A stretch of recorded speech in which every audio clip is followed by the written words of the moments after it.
G'day guys, your old mate Big J here. Welcome to another edition of Aussie Boxing Talk, the show that literally punches you right between their fucking eyes. And today another Compare the Pair. It is October 16th, 2025, Thursday. And again, a day in review. So today is the third anniversary of when George Kambosos Jr. fought Devin Haney, number 2, for the undisputed lightweight titles. It was at the Rod Laver Arena in Melbourne, Australia. I was fortunate enough to go there, but just like the first fight, things didn't go as well. And unfortunately, George was outpointed. I think he lost 9 rounds to 3. And Devin Haney easily retained his undisputed lightweight titles. But on to today. So today we've got an interesting one. So preview my series. My last video was Lionel Rose versus Jeff Fenech, who had the better career. And today I'm going a bit of a left field one. Who had the better career? Jeff the Hornet Horn, or Danny the Green Machine Green? Now I know that Danny actually didn't. The purpose of these videos was to compare the pair for who was the best in the divisions. So, you know, at first I had George, the best ever lightweight, versus Daniel Gill, best ever middleweight.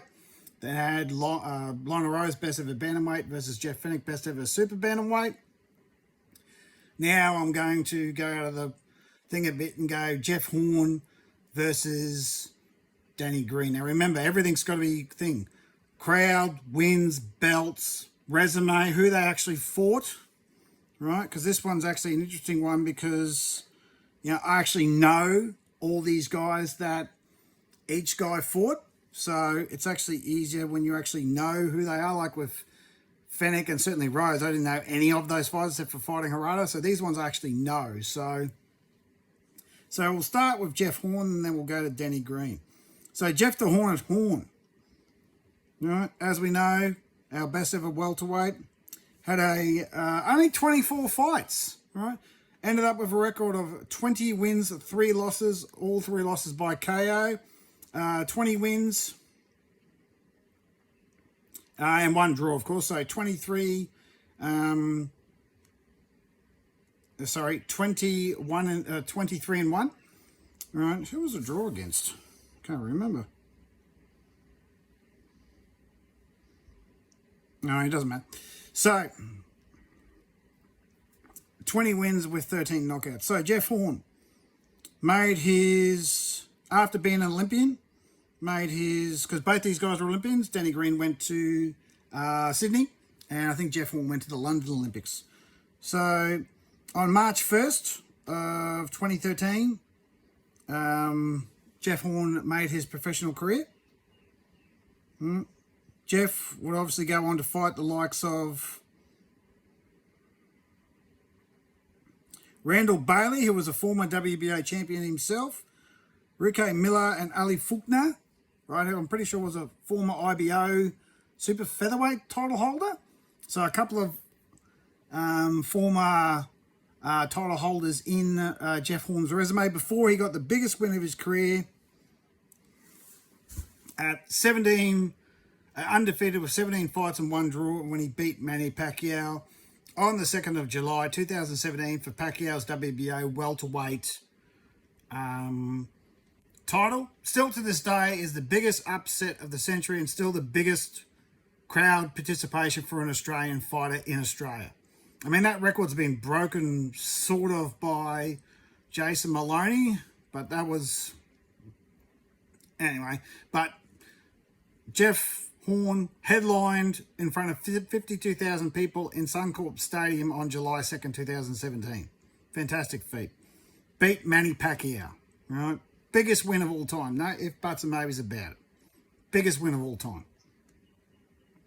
Right. Defeated Manny with a 115-113 decision. Right. Then went on to defend his title against Gary Cochran. Won that, got a TKO win.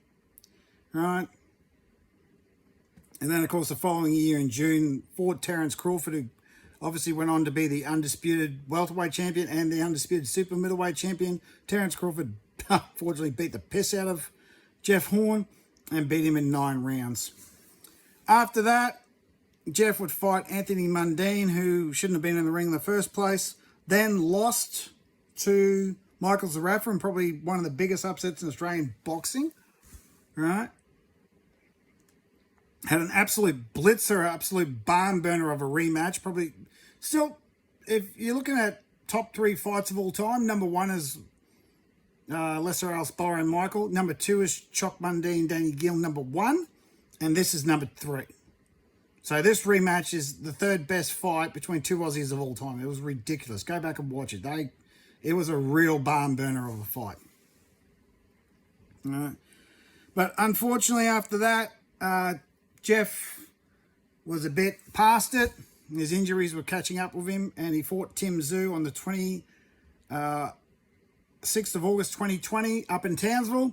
And Tim Tszyu pretty much blasted him for 7 rounds. And I think Philip, what was his name?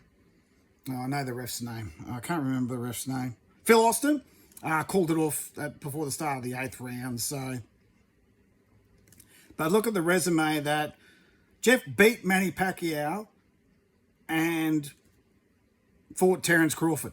No other man in boxing history can say that they fought Manny Pacquiao and Terence Crawford. No one's done that. I'm pretty sure no one else has done that. Correct me if I'm wrong, but I'm pretty sure no other person's fought Pacquiao and Terence Crawford. So, unless Mario Barrios fought Crawford at some point, I don't think so. So, but the resume that Jeff's got, I mean, he's got 2 of arguably, both Pacquiao and now Crawford are in the GOAT conversation. Greatest of all time. So Pacquiao obviously winning 8 world titles in 8 divisions, and Crawford being a 3-time undisputed champion. So those guys are both they're in the barbershop competition for pound best of all time. And Jeff fought them both. So that's ridiculous. That's a ridiculous achievement by Jeff. Biggest crowd of all time, biggest upset of all time. All right, so consider all that while we think about Danny Green. All right, hang on, let's go back. Is that? Yeah, I'll just bring him up here.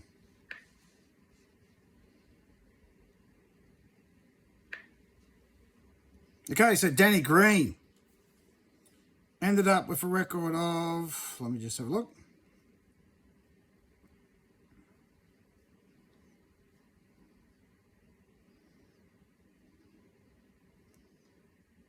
Okay, so ended up with 48 fights, with 43 wins, 5 losses, and 35 wins by knockout. All right, so Danny Green would have been just after the Sydney Olympics. All right, started in...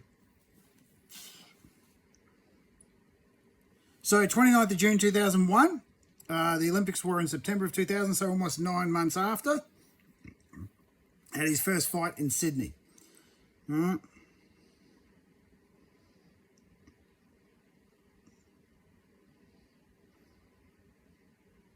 Had his first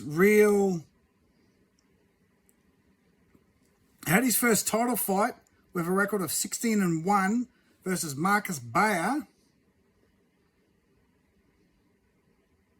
16-0. So he was undefeated when he fought Marcus Bayer the first time, 16th of August 2003 in Germany for the WBC super middleweight title. Now, where Danny Green was probably at his best was at super middleweight. He's an absolute beast. Unfortunately, disqualified for an intentional headbutt in round 5. All right. After that, travelled to Canada to fight Eric Lucas and won the interim version of that belt and knocked out Eric Lucas in a 6-round TKO. All right. Then fought Sean Sullivan and then Omar Gonzalez. And then in a rematch on March 12, 2005, lost the rematch in a mixed decision to Marcus Bayer again. So, unfortunately, close but no cigar for the WBC super middleweight title. And all while this was going on was having his rivalry with Anthony Mundine. It lasted about 5 years, right? Took on Anthony Mundine in May 17 of 2006 in the biggest Aussie versus Aussie fight at the time. I think there was a crowd of 33,000, breaking Jeff Fennick's record versus Azumi Nelson number 2. Yeah, so, and it was the biggest pay-per-view fight of all time. So after the loss, because that was for the WBA interim, that was for a final eliminator for the WBA super middleweight title. After Chock won that fight, he would again win the title by defeating Sam Solomon in the next year in 2007. So after the loss to Chock, Danny Green fought Jason DeZellery and then Paul Murdoch, Otis Griffin, and in 2016 he won his first and really only legit belt when he defeated Stipe Drews for the WBA light heavyweight title, the regular belt. So after the loss to Chock, Danny Green would move up to light heavyweight and challenged and successfully beat Stipe Drews for his WBA bout. Now, here's the thing I don't like about Danny Green. Now, Danny Green's done some wonderful things in his career, but here's a couple of... He's done some terrible things too. Here's the thing. All right? In 2008, I think around April 2008, he was supposed to fight a... Here it is. On March 25th, 2008, Green had a press conference in Perth to announce his retirement from boxing. The announcement was made 1 month away from his planned first defense of his WBA light heavyweight title against Argentina's Hugo Garay. Right? Green decided the decision to hang up his gloves to being a premonition empathy and stated that his struggle with the decision on being... He retired while on top of his game. He retired as a world champion. Right? However, the retirement didn't last very long because back in 2009, I think it was in... When was it? 2009, August 2009, Green met Argentinian Julio Cesar Dominguez for the IBO Cruiserweight title and fought and won that in Mississippi. While on a Roy Jones Jr. undercard. This actually led to Roy Jones actually fighting Danny Green. So on December 2nd in 2009 in Sydney, Green placed his IBO belt, Cruiserweight belt, up against Roy Jones Jr. and defeated him in a round. Now, here's the problem I have with this fight. That was at a weight of 180 pounds. The Cruiserweight limit's 200. So how'd they let them fight under the 180, 20 pound below the limit is beyond me. I don't know how the IBO let him get away with that, but they did.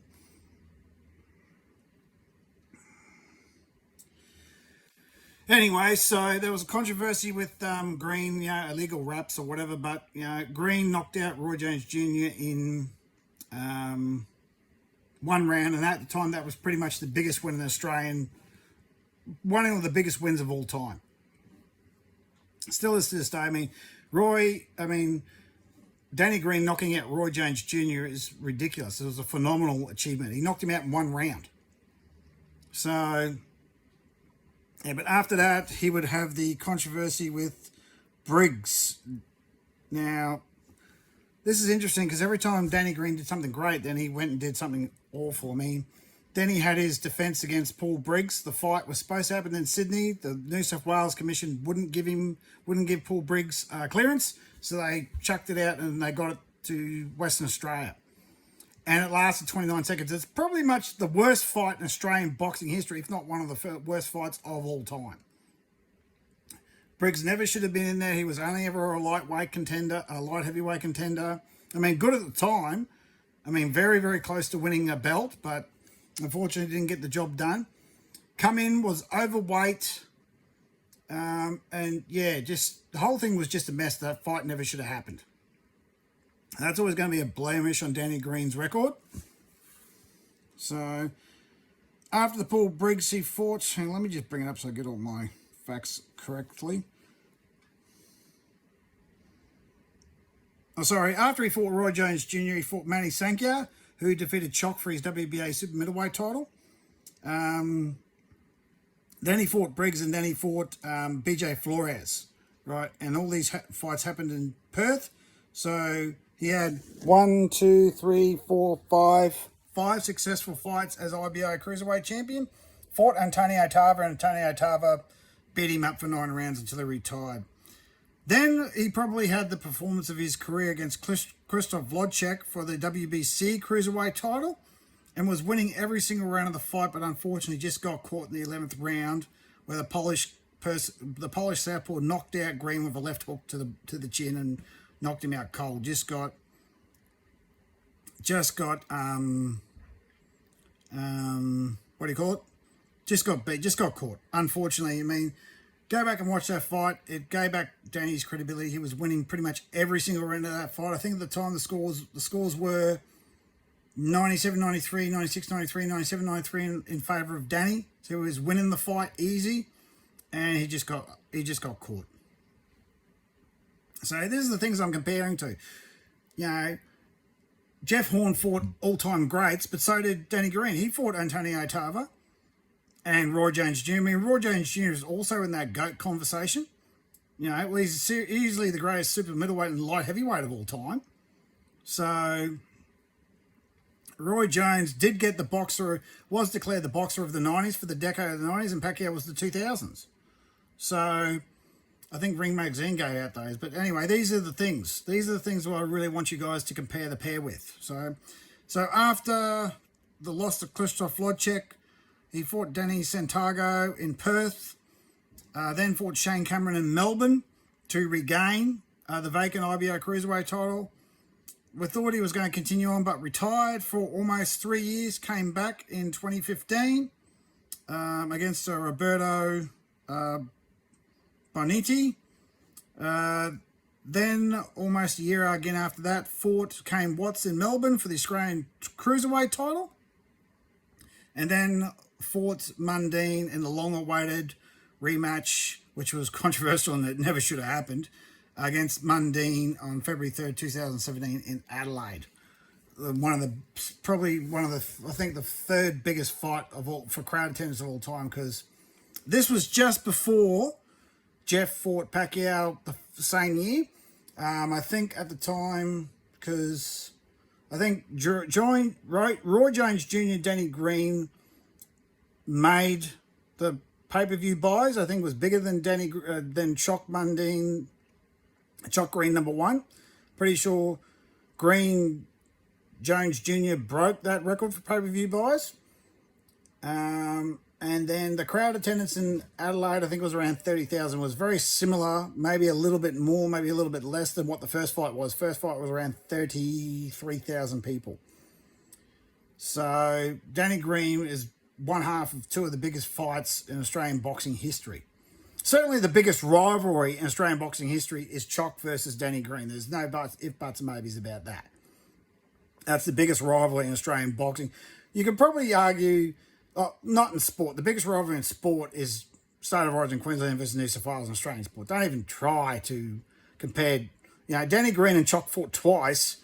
Queensland and New South Wales go at it 3 times every year, and they've been doing it for the last 45 years. So, yeah, but for boxing, biggest rivalry in Australian boxing history, Green versus Mundine, without a doubt. Out of doubt. So, compare to pair. Jeff beating Pacquiao, fighting Crawford, biggest crowd of all time, biggest upset of all time versus Green. His rivalry of Mundine, his world title victories, beating Roy Jones Jr., you know, fighting Krzysztof Wlodarczyk, their controversies. Who do you think had the better career? I mean, money doesn't come into it. But, you know, who had the better career? I mean, for crowds, you know, Jeff, you know, got 52,001 fight, where over the course of 2 fights, Green Mundine rivalry got 66,000 people to their fights, and Jeff almost beat that in 1 fight. So these are the things I want you to compare the pair with, guys. But that's it for this video. So Danny, who had the better career, Jeff Horn or Danny Green? You know, leave your comments, like, subscribe, all that sort of good shit in the comments. And as always, tackle, ball, wrestle, crock hard, and yourselves the fuck up, and we'll see you another day.